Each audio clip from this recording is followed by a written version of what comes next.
Bob Hanssen was about to retire from his life's work, but instead of receiving a gold watch or a modest pension like most employees, he would instead be getting $50,000 in non-sequential $100 bills. And he would have to pick it up in a local park. In 5 more weeks, he would also be retiring from his day job as an FBI agent. His first job was trading American secrets to the Russians for cash. Just before daybreak, alone in the gloom of his basement apartment, he tapped out a letter to his Russian handlers while still dressed in his jet-black pajamas. It was virtually the only color he would wear over his bulky 6'3" frame. The spy thought he could feel something, or somebody, getting close. He had begun to believe someone bugged his Ford Taurus. The radio was making strange crackling sounds. He was right. His phone was tapped. An FBI surveillance squadron had bought a house across the street, and he was being followed. Hanssen tapped out his resignation letter on an IBM laptop 365E. He encrypted it, copied it onto a disk, and added it to the package he would be delivering late that afternoon. Dear friends, I thank you for your assistance these many years. However, it seems that my most significant utility to you has come to an end, and it is time to seclude myself from active service. I've been promoted to a higher, do-nothing senior executive job outside of regular access to information within the counterintelligence program. I am being isolated. Further, I believe I've detected repeated bursting radio signal emanations from my vehicle. The knowledge of their existence is sufficient. Amusing the games children play. Something has aroused the sleeping tiger. Perhaps you know better than I. Life is full of its ups and downs. I will be in contact next year, same time, same place. Perhaps the correlation of forces and circumstances will then have improved. Your friend, Ramon Garcia. Ramon Garcia was one of his code names. He thought he had been cautious, never giving Moscow his real name and never meeting with the KGB, but he had not been careful enough. His biggest mistake had been leaving his fingerprints on the plastic garbage bags in which he delivered state secrets. When a former KGB higher-up sold his file in September 2000, the FBI lab had asked for everything. Surprisingly, the Russians had kept the hefty bags, and once the prints had been dusted and traced, his fate was sealed. Bob Hanssen had a friend staying at his house in Northern Virginia that weekend. On this Sunday, he took that pal, Jack Hosteur, to church with his family. The Hanssen brood was large. They were 6 kids, though only 2, Lisa and Greg, were still living at home. The other 4 had either married or were in college. The Hanssen family members were Catholic conservatives. They belonged to Opus Dei, a small but influential faction of Catholicism that many called a cult. The Hanssen family displayed their conservative beliefs prominently, marching in pro-life rallies, slapping anti-abortion stickers on the family van, and attending gun shows. Bob collected guns. There were 14 in the house, ranging from an Uzi semi-automatic rifle to Walther PPK pistols. The Walther PPK was James Bond's weapon of choice, and Hanssen, a Bond fan, had 2 in his collection. Despite Hanssen's conservatism, he and Hosteur, buddies since high school in Chicago, had done some kinky things together. Bob had once taken nude photos of his wife Bonnie and mailed them without her knowledge to Hosteur when he was in the army and stationed in Vietnam. Years later, he topped that by hiding a miniature video camera in his bedroom where he photographed himself making love to Bonnie.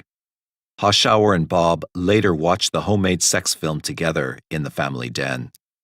After church, Hanssen changed from his black suit to a black turtleneck sweater with a black collared shirt.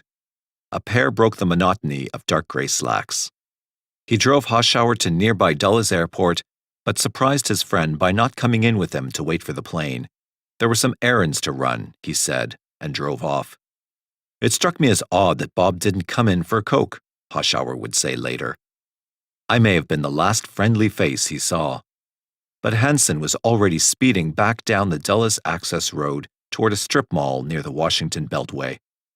The FBI surveillance vehicle team was right behind him and watched as he walked around to the trunk of his car. He was photographed taking out documents from the FBI's intelligence files that were each stamped secret. There were 7 in all. Some detailed the Bureau's current surveillance results in recent foreign counterintelligence operations. He added his farewell letter and wrapped everything in the sturdy plastic hefty bag. The FBI's special surveillance group was tailing Bob, and it knew exactly where he was going: Foxstone Park. The 14-acre floodplain-turned-recreation area was less than a mile from his home in Vienna, Virginia. The group had already watched him drive by the entrance to the park 4 times in December, trying to catch a glance of the white strip of tape that would signal that his Russian handlers were ready to receive his package. In January, his drives by the entrance increased. The agents were confident that this would be the day. They had already intercepted the $50,000 cash dropped at a nearby nature center. They were right. As the sun fell below the horizon, the agents followed him back to the park and watched him walk into the wood. He stopped at a footbridge and put a package under the trestle.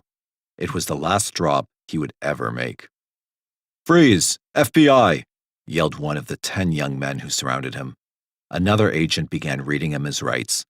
A third cuffed his wrists behind his back. One of the agents later recalled, "After viewing the arrest video, you could tell that Hanssen knew it was over. You could see his shoulders slump." Robert Philip Hanssen was born April 18, 1944, in Chicago. His father, Howard, was away in the Navy when he was born, and his mother, Vivian, was alone. Both parents were in their 30s when their son and only child was born. Howard Hanssen was a Chicago cop before going into the Navy. After World War II, he rejoined the police force and made a 30-year career of it. The Hanssen family bought its first and only Chicago house in the Norwood Park section of the city. It was a modest 2-bedroom bungalow on North Neva Avenue and considered a safe cop neighborhood. Soon after the family began living there, Howard's mother moved in with them. Bob Hanssen, called Bobby in his childhood, was fussed over by the 2 women, with his father behaving somewhat coldly towards his son. Bobby Hanssen was remembered as a silent, non-talkative child who was eager to please. "He would say hello," recalled neighbor Pauline Rutledge, "but he was so quiet, he wouldn't say much else." Bob's passion was reading the satirical magazine Mad and comic books that featured action heroes. His subscription to Mad, which had a regular back-page feature called Spy vs. Spy, continued through college. Did his father beat him? "Oh no," Vivian Hanssen said. "Of course his father was strict. I was always the easy one. But aren't most families like that?"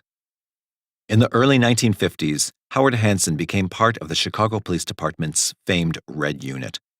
It was the McCarthy era, and Howard's mission was to uncover politicians inside the city government who had communist leanings. Some neighbors viewed the Hanssens as secretive. "They were a real policeman's family," neighbor Ruth Kremsky remembered. "I don't think they wanted anyone nosing around in their business." Following high school, where he was remembered as a bit of a geek, Hanssen, now going by Bob, went off to Knox College in Galesboro, Illinois. He matriculated in chemistry. As a requirement of graduation, he had to take a foreign language for 2 years. Bob chose Russian, a popular choice among college students in the mid-1960s. The Cold War had many of them believing that the language could come in handy if a shooting war broke out with the Soviet Union. Bob also studied the masters of Russian writing, Tolstoy and Dostoevsky. After getting his BS degree from Knox, Bob applied unsuccessfully for a cryptographer position at the National Security Agency just north of Washington, D.C. An NSA official explained to him that the rejection was due to budget cutbacks. It was the middle of the Vietnam War, and Hanssen wasn't anxious to be drafted. He again turned to higher education, enrolling in Northwestern University's dental school. At Northwestern, just north of Chicago, Hanssen shared a dormitory room with a Hawaiian classmate, Jerry Takasono, who remembers a quirky, introverted youth who sometimes behaved a bit strangely, always wearing a black suit, white shirt, and tie to class when everyone else wore sweaters and jeans. Hanssen also wore the black suit to his cadaver class, carving up the dead bodies without even taking off the jacket. He continued to wear the same black suit after the dissections, something Takasono hasn't forgotten. "The suit smelled of formaldehyde, and he was hanging it up each night in our room. Our place reeked of the cadaver. I finally had to ask him to get it dry cleaned," Takasono recalled. Another classmate, Marty Zegner, said it was impossible to miss Hanssen's brilliant mind, however disturbed. He recalled an episode that demonstrated his ability to retain information. I sat across from Bob in a lecture on tooth structure. The professor was someone called Dr. Chasen, who liked to hear himself talk. He was a bit long-winded. Everyone but Bob was fervently taking notes. Instead, he had a single sheet of paper and had used it to doodle a bird and had also drawn a sketch of an anatomically correct nude woman. He had written just one word on the page: bicuspid. The professor walked around the room as he talked. It was hard for him to miss Bob's naked lady. He came over to his desk and just lost it. He began reaming Bob out about how Northwestern was a professional school and how he was lucky to get in. Bob sat there, but you could see he was pissed off. Finally, he couldn't take it anymore and interrupted him. He told the professor he had accused him of not listening and didn't appreciate it. Bob said, "Why don't you go back in front of the class and start over, and I'll pick it up from there." When the professor began, he interrupted and began repeating the lecture word for word. It was like he had a tape recorder inside of his brain. Afterward, he told me, "I can remember every conversation I have ever had." Despite good grades, Hanssen tired of dental school, saying, "I don't think I want to spend my life picking pieces off of somebody's teeth." Instead, he began telling his classmates that he had decided to be a psychiatrist. Howard Hanssen helped his son test the waters by getting him a weekend job as an orderly at a city-run mental hospital. There, Bob was delighted to pretend he was a doctor, calling people with a mental health condition into an office and interviewing them. A Northwestern classmate, John Sullivan, often sketched the inmates as Bob talked to them. "He loved showing people the control he had over them," Sullivan said. "They were mostly bonkers, but he would perform for his friends, putting the patients through their paces. He wasn't mean. He just quietly interrogated them." Another college friend, Robert Lauren, tells an anecdote indicating Hanssen had traitorous leanings long before joining the FBI. Though the episode occurred 3 decades ago, it now must be considered remarkable. "I was leaving his house, I think it was 1968 or 1969, and Bob handed me the memoirs of a British traitor who had spied for Moscow over 20 years, Lauren said. The book was My Silent War by Kim Philby. He thought the book was terrific. After a few weeks, I returned the book, and he asked me if I liked it, and I said it was fascinating. Bob then said, and I've never forgotten it, particularly now, he said, "You know, someday I'd like to pull off a caper like that." Bob Hanssen eventually rejected the psychiatry profession.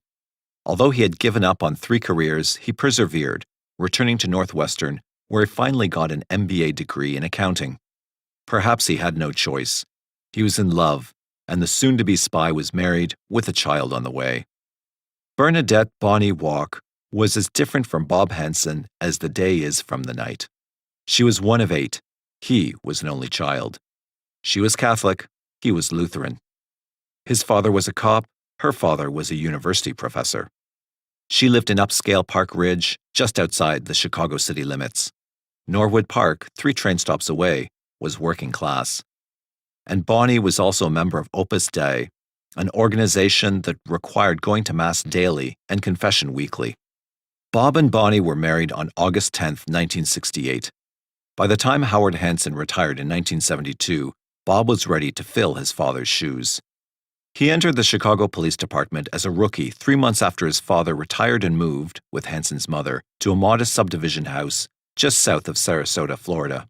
With an MBA degree, Hanssen was a marked man and was soon pulled out of his training class and asked if he would like to be in the new secret unit called C5. Bob leapt at the chance. The Special Elite Corps had been set up to infiltrate its kind. Cops were taking bribes from drug dealers and then looking the other way. Bob's unit's job was to bust fellow officers. John Clark, his boss, soon realized that Hanssen was a double agent working inside the unit. "He was brilliant, and he looked like an altar boy," Clark remembered. "But I always thought he was a spy, a counter-spy when he worked for us. I thought he was working for the police brass who wanted to know what we were doing. I always felt something was wrong, so we held Hanssen on a short leash. At one point, I thought he might be working for the feds because he was so inquisitive about Mayor Daley." Later, Clark gave his theory of how Bob Hanssen came to use the alias of Ramon Garcia. I told him the story of an Irish kid from Rhode Island. I'd hired him as an undercover agent to infiltrate the Mexican mafia. His code name was Ramon. Hanssen's job as a Chicago cop who existed only to arrest other cops was stressful. Bonnie was under stress as well. By 1974, they'd had 2 young girls and 1 miscarriage, and her husband was trying to establish himself as an authoritarian in the household. Hanssen's family lore that Bonnie served Bob a big breakfast of ham, eggs, and coffee shortly after they were married. Midway through the meal, Bob fell silent and stared into his empty cup. Eventually, she asked him why. "That's the way my father let my mother know he was ready for a second cup," he told her. "Well, I'm sorry, but you're going to have to speak up around here," she shot back. "Bob told me he was training Bonnie," his friend Marty Zeigner recounted. "He could try to do things like tip over a glass slowly, and she was supposed to catch it before anything spilled. I don't think Bonnie put up with it for long." He appeared to be a devoted father, yet some of his actions, which once seemed charmingly eccentric, now have different connotations. The Hanssen children used to laugh about his wanting to give his eldest daughter, Jane, a head start in life. He told Bonnie he tried to teach their Jane to read just after reaching her 3rd birthday. When she was 4, he also helped her through her first novel, War and Peace. By 1975, John Clark wanted Bob Hanssen out of the department. His protégé wanted out, too. C5 had made him controversial, and when he grabbed a defendant in a Chicago courtroom who was trying to escape, his feat wasn't recognized with a citation or a promotion. He began looking elsewhere, and Clark was only too glad to help. "I told him to get his fanny over to the FBI, and he did. But he didn't get accepted the first time around," Clark said. The second time was the charm, and on January the 12th, 1976, Bob Hanssen was sworn in. The fox was in place and inside the hen house. Bob Hanssen's first assignment was investigating white-collar crime in Gary, Indiana. Gary, a decaying Rust Belt town, was just 40 miles from Chicago, and the Hanssens didn't have to move. But the FBI wasn't about to waste an agent who had an MBA from a top-flight university and had Chicago Police Department experience in Indiana's second city. As soon as they thought he was seasoned, he was assigned to the Bureau's field office in New York City. A plum assignment was considered second only to headquarters in Washington. The Hanssens purchased a 3-bedroom house in Scarsdale, a suburb in Westchester County. By now, the Hanssen family had grown to 2 girls and 2 boys. Money was tight, and with Bob barely making $40,000 a year, life revolved around church and family. So it was surprising that when Bob and Bonnie went out to dinner with John and Loretta Donovan, the couple who had sold them the house, Bonnie revealed that they had a Swiss bank account, and when Bob later said this line, the Donovans thought he was talking about his job with the FBI. "I've always wanted to be a spy, ever since I was a child." He may, however, have been talking about working for the other side. During their 3-year stay in Scarsdale, Bob approached several Russian agents in New York and offered them secrets in exchange for money. Exchanges were made, but when he counted out $20,000 in $100 bills in the Hanssen house's basement, Bonnie walked in. Bob boasted about the deal, saying he had tricked them and given them worthless information. His wife was horrified, but instead of asking him to turn himself in, she asked that he stop playing the grown-up spy versus spy game and confess the act to an Opus Dei priest and ask for guidance.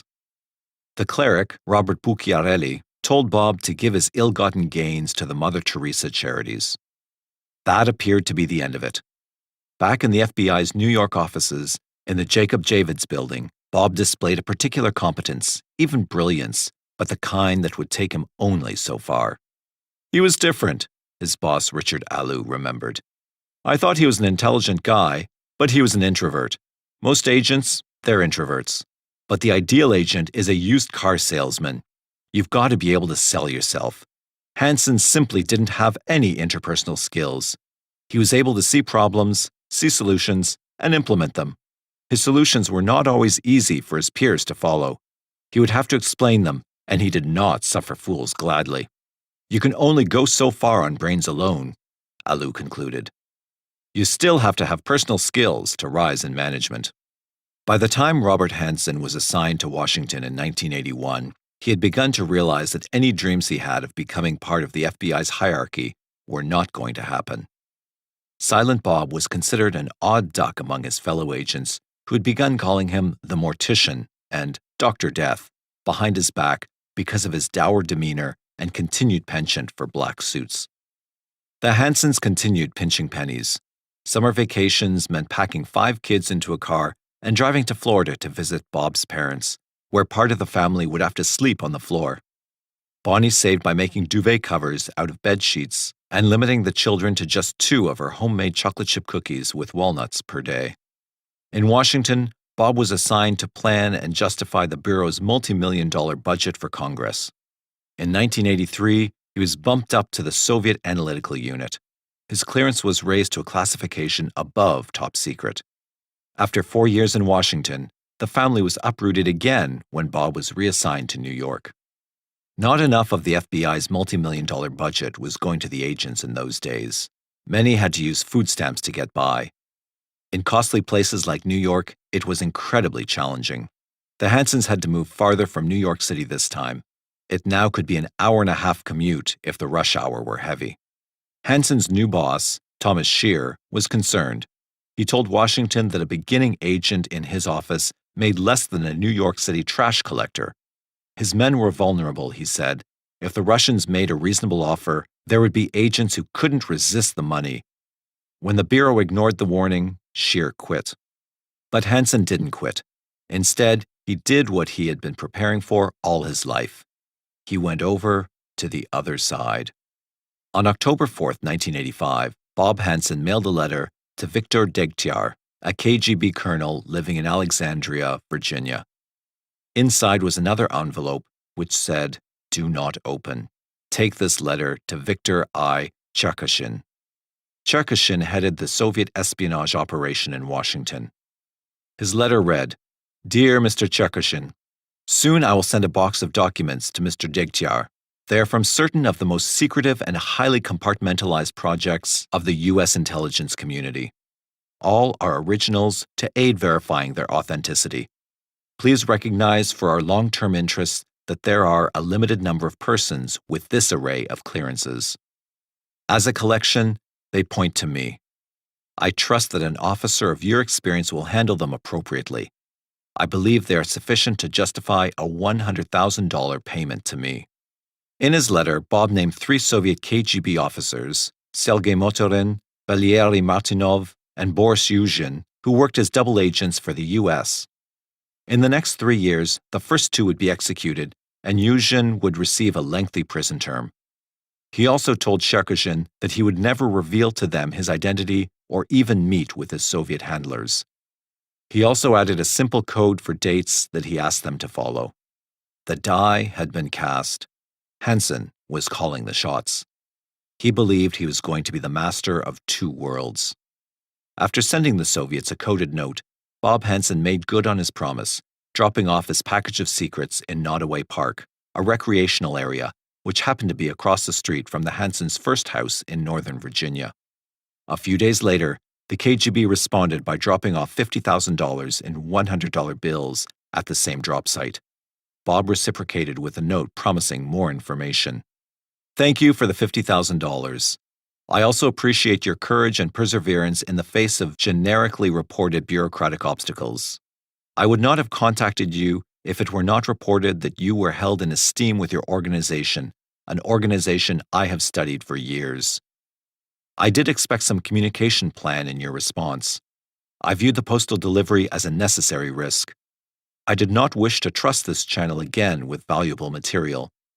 I did this only because I had to, so you would take my offer seriously, that there would be no misunderstanding as to my long-term value, and to obtain appropriate security for our relationship from the start."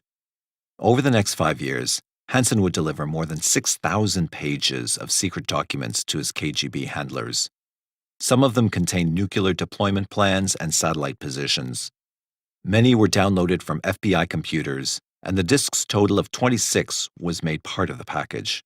In return, he received $600,000 in $100 bills, some jewelry, and a Rolex watch. The Russians also claimed to have deposited another $800,000 in funds in a Moscow bank for his retirement. The cash allowed him to put his 6 children through Opus Dei affiliated schools that were more than 30 miles away in the adjoining state of Maryland.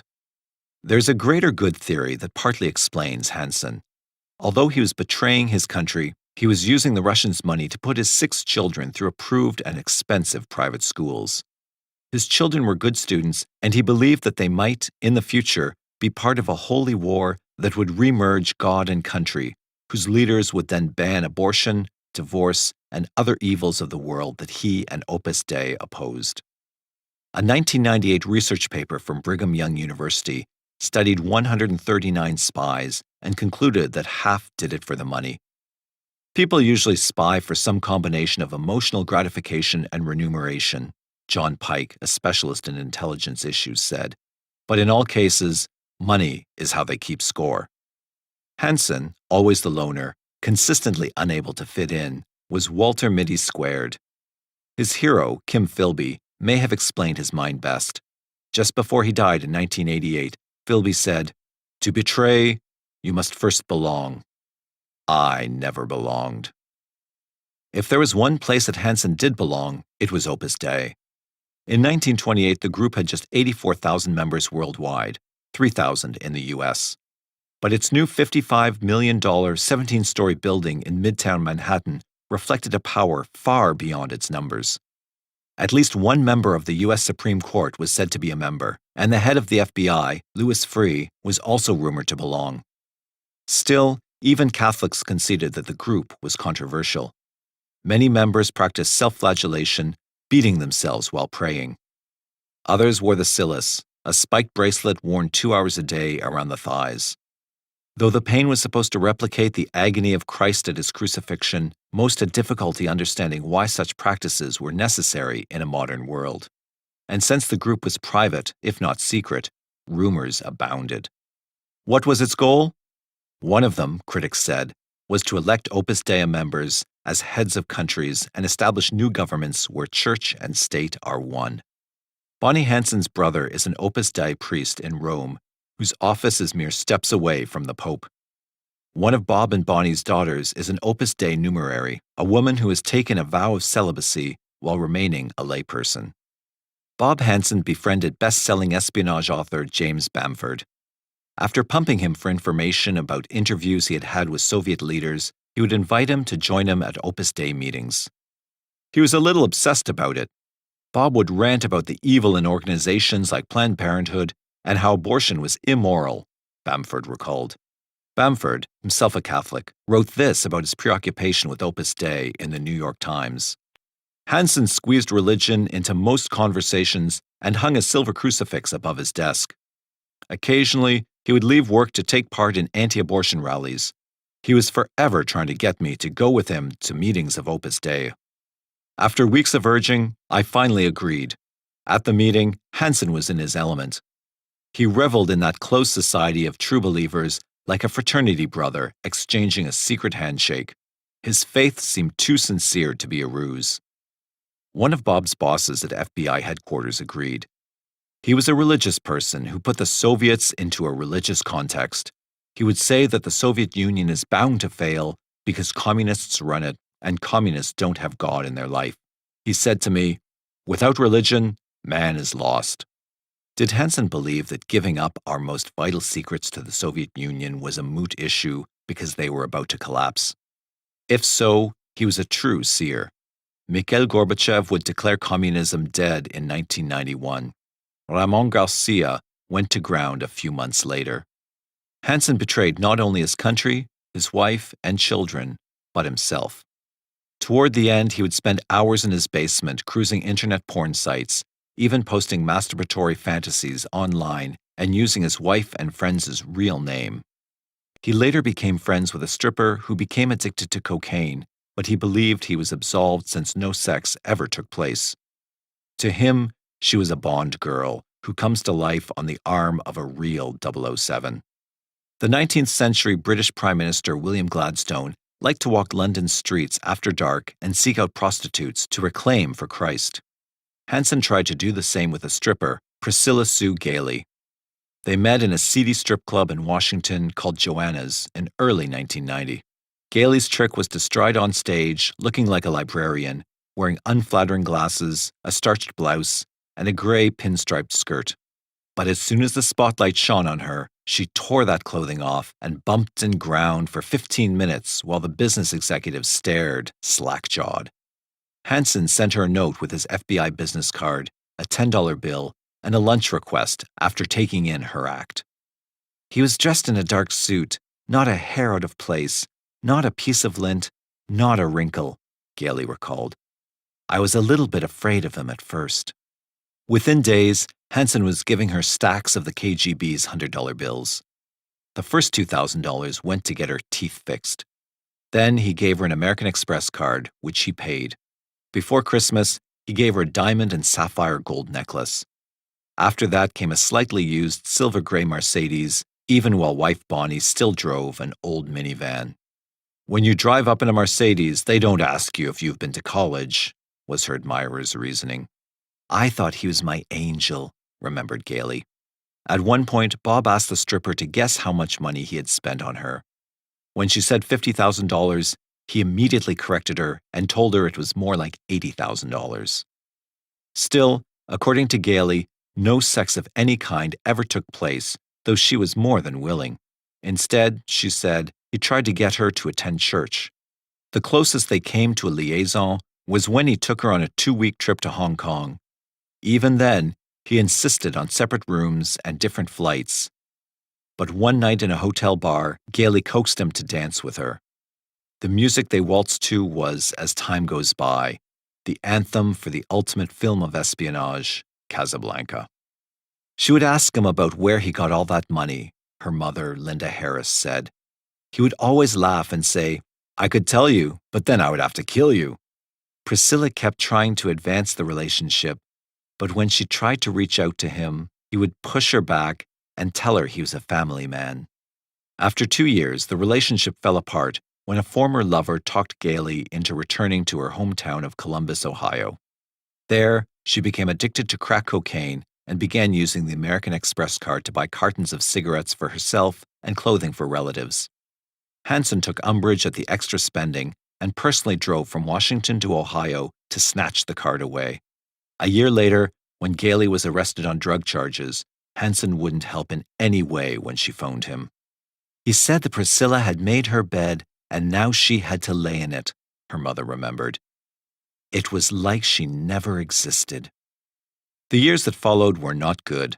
Gailey began working as a prostitute to pay for her crack habit and wound up in a squalid group house. She wrecked the Mercedes and pawned the jewelry and a laptop computer Hanssen had given her. In 1999, she spent a year in an Ohio prison for complicity to aggravated trafficking when she assisted a drug kingpin. By 2000, she was trading sexual favors for drugs, and on one morning, after a night-long binge, she lost the upper plate of false teeth that Hanssen had given her. After reading of Hanssen's arrest for espionage, Gailey said she believed that Hanssen might have wanted to use her in his spying activities. He had to have wanted me for something, she said. I trusted him completely, and if he had asked me to do anything, I would have. Hanssen was a misogynist of the first order. He generally distrusted women.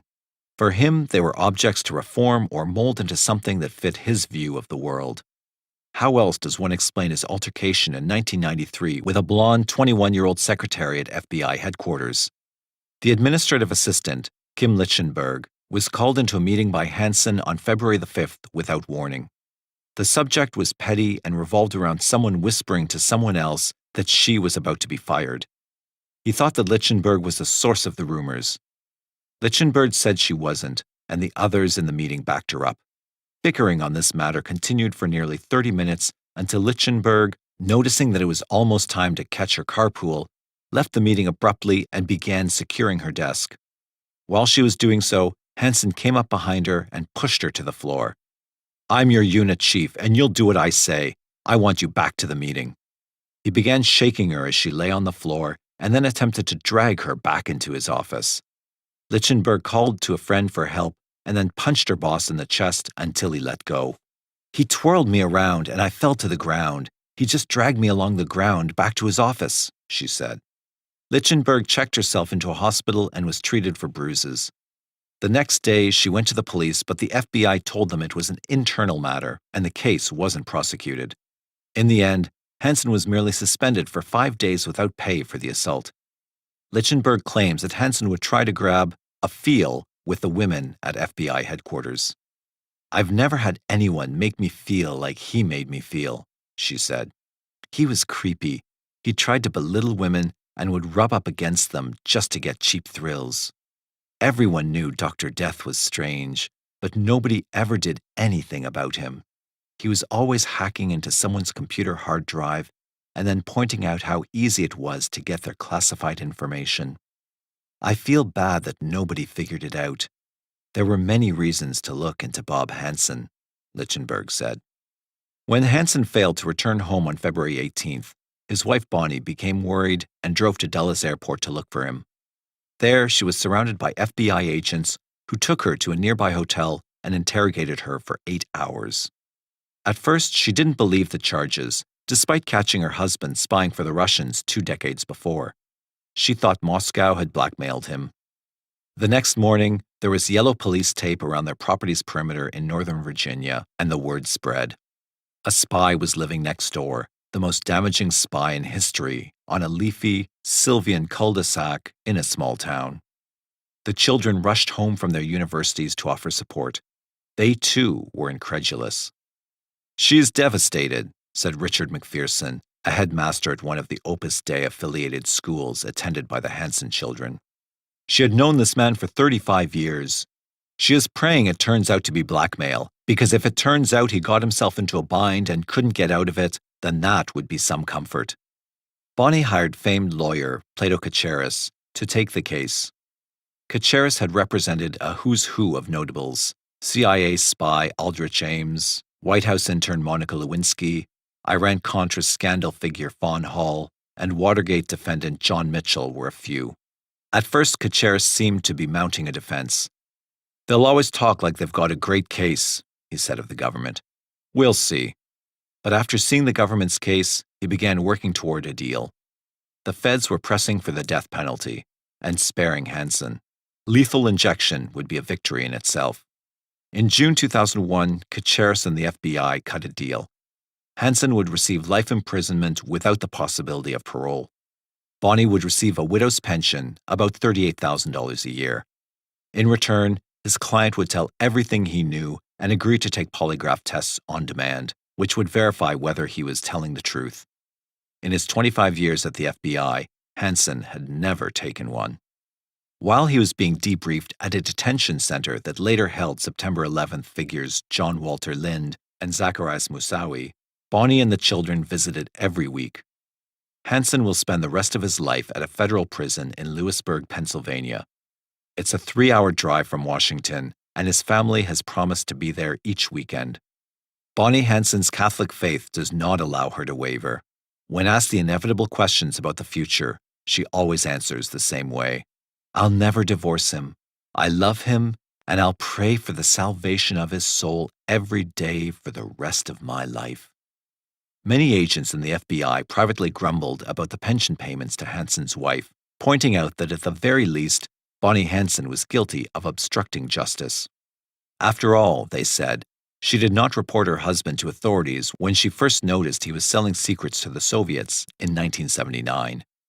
In a defense, Bonnie told the New York Times in an interview that she had passed a polygraph test that proved she had no additional knowledge of her husband's activities. Others in the Bureau lamented the timing of his capture.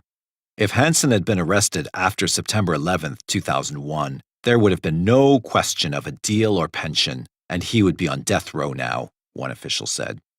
The agreement reached by Kacharis and the prosecution appeared orchestrated. The understanding was announced on the day before the American Independence celebration, July 4, 2001. Then, 24 hours later, President Bush announced a new head of the FBI, Robert S. Mueller III. In talks before his appointment, Mueller had argued for the death penalty. Next, Bob Hanssen appeared in a hushed Alexandria, Virginia courtroom on July 6. He admitted he was guilty of 15 of the charges against him. After entering the chambers that Friday, he scanned the room, looking for friends or family. There were none, but many of the first 2 rows were FBI employees, and some were his former colleagues. They got a smirky sort of grin as he recognized them. They grimaced back as if smelling a foul odor. Plato Kacharis tried to explain why the Hanssen family was absent. They visit him each week, he said, but they value their privacy. Bob Hanssen was interviewed for 200 hours over 75 different days and polygraphed twice in the months that followed. Despite the exhaustive interrogations, the government was mostly unsatisfied with his answers. I have a poor memory, he shrugged as a way of explanation. When a polygraph examiner told him he was evasive, a physical altercation ensued between the 2 men. The interrogation team became angry. His claim of a poor memory was an excuse for not fully engaging in the debriefing or was a means to hide facets of his activity, a government assessment concluded. Hanssen's answers were often contradictory, inconsistent, or illogical. His cooperation concerning his finances, the significance of his espionage, and his motives were problematic. Many government officials wanted to renege on the agreement. However, Plato Kacharis' skills ultimately carried the day, and the deal remained in place. With so many fingers pointed at the Bureau after the terrorist attacks of 9/11, the FBI was understandably distracted and unable to change the understanding.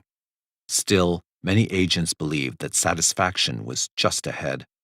Hanssen won't adjust well to life in prison, an FBI agent predicted. His arrogance will have to be knocked out of him, either by correctional officers or the other prisoners. At his sentencing on May 10, 2002, Bob appeared to have aged 10 years. Gaunt, pale, slender, and stooped over, he said he regretted committing his crimes. He also apologized to his absent wife and children, who he said were innocent and had been slandered in the press. He responded to reports that he had photographed himself having sex with Bonnie and then had allowed his pal, Jack Hoschauer, to view the results. Another revelation, which claimed that Bonnie's brother, Mark Walk, informed FBI headquarters that $5,000 was lying around the Hanssen household in 1990 and that the Bureau failed to act, may also be untrue. In her lie detector test, Mrs. Hanssen both denied the story and passed the polygraph question. Despite the personal sexual reports, Bonnie and the children continued their weekly visits. In the act of solidarity, his mother, Vivian Hanssen, moved from Florida to Virginia and now lives with the family. Finally, in what may be a cryptic warning, Plato Kacharis assessed the espionage skills of Robert Hanssen following his client's sentence. He was as artful a spy as we've ever seen, except for the one who's out there now and hasn't been caught, he said. Following Mueller's appointment, the disgraced Louis Freeh joined a Delaware credit card company, MBNA. Many of the firm's executives are former FBI employees. Adrian Havel is the author of The Spy Who Stayed Out in the Cold, The Secret Life of Robert Hanssen, which the Washington Times called a meticulous account. He lives just 6 miles from the Hanssen family's Northern Virginia house and interviewed more than 100 people for his account of Robert Hanssen's life.